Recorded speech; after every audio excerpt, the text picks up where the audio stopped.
Listen up, Nigerian youth. This is for anyone between 15 and 40 in Nigeria. Make sure every Nigerian youth between 15 and 40 sees this video. I'm going to tell you two things that if you do them, you will win this battle. If you don't, forget it. Listen very carefully. Now, in 1999, a woman got married and she didn't have a baby for almost 2 decades. Eventually, she took in and something was in her stomach. Now, when she went to the hospital, incidentally, she delivered not a baby, but a fibroid. So you see, a movement without strategy is like a pregnancy without a baby. A movement without strategy is like a pregnancy that produced a fibroid. That's what we witnessed in the past 2-3 weeks. Now, Pharaoh of Egypt, the ancient monarch, had a dream. What does that have to do with the EndSARS protests and everything going on in Nigeria? A lot. Because there are 2 types of youth in Nigeria, as the past 2 weeks have demonstrated. So Pharaoh had a dream. He saw 2 types of cows. The first cow was scrawny, looking diseased, and then you could see the skeleton, of the cows. Very, very scrawny, like broomsticks. Then he saw another set of 7 cows, fat, well-fed, plump, horrible cows. But guess what? It was a scrawny cows that swallowed and ate up the fat cows. And after they swallowed and ate up the fat cows, they still remained like that. It's as if they hadn't even eaten anything. What does this mean? There are 2 kinds of Nigerian youth, as we've seen in the past 2 or 3 weeks. The first Nigerian youth, which I will call Youth 1, were the ones who started the EndSARS protest. They organized that protest with class, so much so that everybody in the world was saying, I am proud of the Nigerian youth.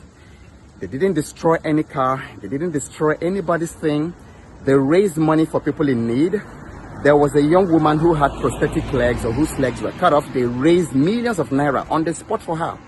There was a woman, by the roadside who sold groundnuts or something like that. They raised more than 2 million naira on the spot by themselves. Somebody's car was broken. They raised money on the spot and did it. They were very peaceful. They were classy. They were, they organized entertainment. They organized food. They organized money. In fact, it baffled and terrified the government. So, that is Youth 1. And I'll call the Youth 1 builders. That's the name for their persona. They are builders. But there's Youth 2 in Nigeria. And these Youth 2 are the ones, who took over after the Lekki Toll Gate shooting. They're the ones who are going around burning everything on their way, burning malls, destroying businesses that people borrowed money to buy, to build. They're the ones, attacking police stations and then taking guns, taking ammo from the armory. They're the ones, going to Thomas Estate to wage war with ordinary citizens who are also suffering like themselves. They're the ones that were recruited by security agencies, according to many video clips that we saw, to attack Youth 1. So this is where it gets interesting. Just like Pharaoh's cows, the builders, that is Youth 1, came, built such an asset of goodwill, built such an asset of intellectual, prowess. And then the Youth 2, just like Pharaoh's scrawny cows, came, swallowed up everything that Youth 1 had done. So the scrawny cows, which is Youth 2, ate up and swallowed the builders, which is Youth 1. This Youth 2, I would call the burners. They're the ones burning down everything. They've burned down public property. They've burned down the NPA. They've burnt down police stations. They've burned down all kinds of places.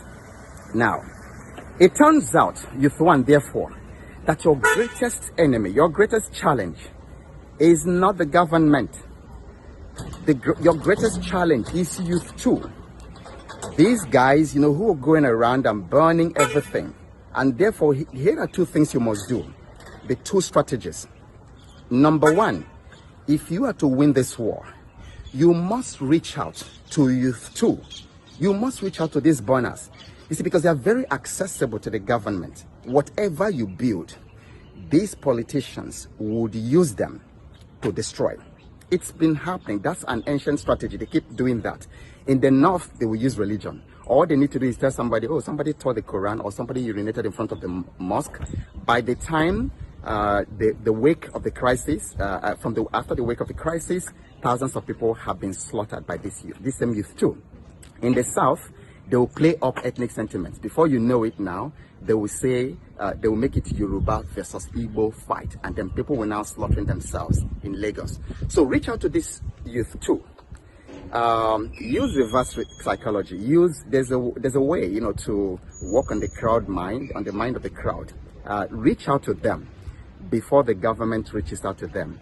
And let them know that all these people who are recruiting them to burn down everything, that their children are not here. Their children are not among them, among the people burning these things. All their children are somewhere in Saudi Arabia or in Europe or in America, somewhere, you know, very, very safe. So every burning that they are doing, they are burning. We're actually burning ourselves. And then the burning needs to stop today. The burning needs to stop right now. The second part of the strategy, Youth One, is to realize the source of the problem. The real monster in Nigeria predates the birth of your father and even your grandfather. It started right from the 1930s with the invasion from the north of Othman Dan Fodio. And then later that same century with the invasion of southern Nigeria by the British Empire, the then British Empire. And then that marriage of the British and the Caliphate gave rise. There's a lot of culmination to what became 1914 and to what eventually became the 1999 Constitution. And in that 1999 Constitution, all the problems that you're seeing in Nigeria are enshrined. It's amazing. A constitutional lawyer once showed me, and I was shocked. The corruption is in that document. The lack of infrastructure is in that document. You cannot develop. You cannot even, like they have these exclusive items. If you want to build, let's say, a railway, you can't because it's in the exclusive document. It's that same document that sequestered all your property, all the land in the country, and put it in the hands of few people that they call, you know, the government. They are the ones who will give you CFO for your property. They are the ones who own everything under the ground behind your house, like you've seen in the Niger Delta and all that. So the problem is the 1999 Constitution. If we take it down, we will now have a chance as a country to define what we want, and then for each region to define the pace of their progress. Peace is more important, justice is more important than killing and the killings that are going on everywhere. And then the North can have a chance to develop at their pace, and the South can have a chance to develop at their pace. Anything besides these two things I have told you is like that pregnancy that gives birth to fibroid.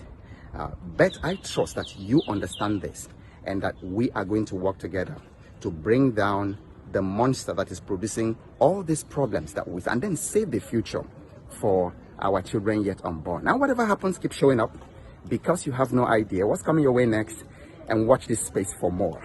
Bye for now.